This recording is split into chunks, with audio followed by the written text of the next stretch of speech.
Assalamualaikum warahmatullahi wabarakatuh.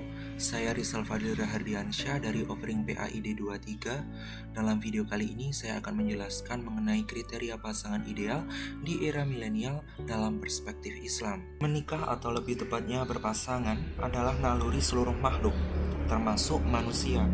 Al-Quran beberapa kali mengulang tabiat ini, antara lain dalam surat Al-Zariyat ayat 49, Asy-Syura ayat 11, dan Yasin ayat 36.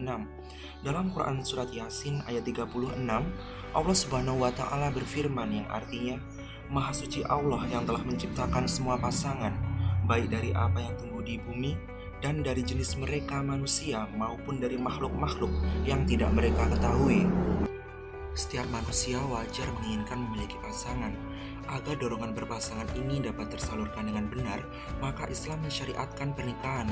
Dari sinilah muncul rasa tentram atau sakinah pada laki-laki dan perempuan, sebagaimana firman Allah Subhanahu wa taala dalam Quran surat Ar-Rum ayat 21 yang artinya, dan di antara tanda-tanda kekuasaannya ialah Dia menciptakan untukmu istri-istri dan dari jenismu sendiri, supaya kamu cenderung dan merasa tentram kepadanya, dan dijadikannya di antaramu rasa kasih dan sayang.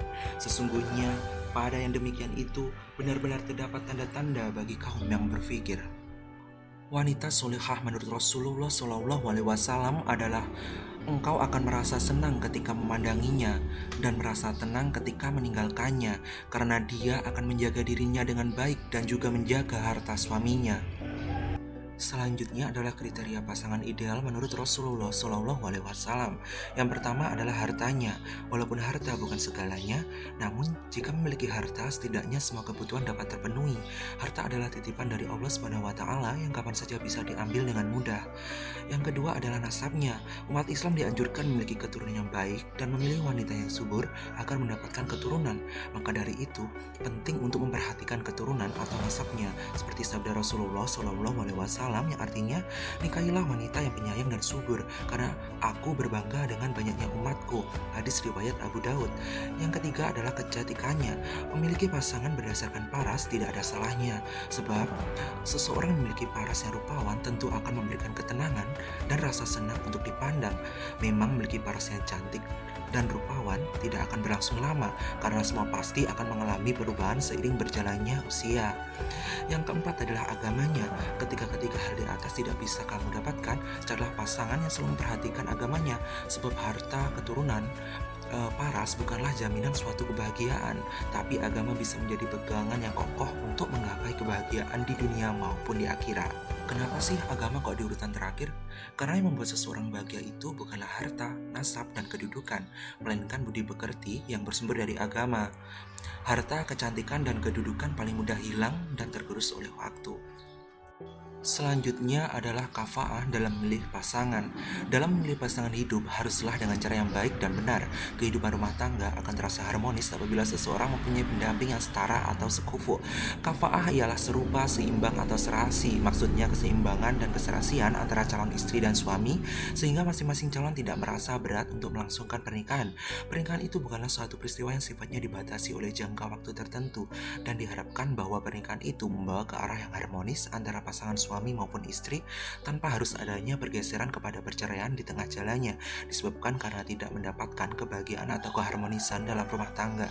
Allah berfirman dalam Quran surat An-Nur ayat 26 yang artinya, wanita-wanita yang keji adalah untuk laki-laki yang keji, dan laki-laki yang keji adalah untuk wanita-wanita yang keji pula, dan wanita-wanita yang baik adalah untuk laki-laki yang baik, dan laki-laki yang baik adalah untuk wanita-wanita yang baik pula. Selanjutnya, secara umum pasangan itu harus seimbang agamanya, hartanya, usianya, keturunannya, pendidikannya, dan pekerjaannya. Menurut mazhab Maliki, kafa'ah ada dua macam, yaitu agama dan kondisi. Maksudnya adalah kondisi selamat dari aib yang dapat menyebabkan timbulnya pilihan, bukan kondisi dalam arti kehormatan dan nasab. Yang dimaksud kesamaan di sini hendaknya suami sama dengan istrinya. Menurut mazhab Hanafi, ada 6 macam kafa'ah, yaitu agama, Islam, kemerdekaan, nasab, harta, dan profesi. Menurut mereka, kafa'ah tidak terletak pada keselamatan dari aib yang dapat membatalkan pernikahan, seperti gila, kusta, dan sebagainya. Menurut mazhab Syafi'i, ada 6 macam kafa'ah, yaitu agama, kesucian, kemerdekaan, nasab, terbebas dari aib yang dapat menimbulkan pilihan, dan profesi. Menurut mazhab Hambali, macam-macam kafa'ah juga ada 4, yaitu agama, profesi, nasab, dan kemakmuran. Salah menentukan pasangan itu bisa berakibat fatal, seperti separuh usia akan dipertaruhkan, traumatik dan broken home menjadi dalih bagi putra-putrinya, dan menjadi dampak negatif pada psikologis anak. Sekian video dari saya, semoga video ini dapat bermanfaat. Akhirul kalam, wassalamualaikum warahmatullahi wabarakatuh.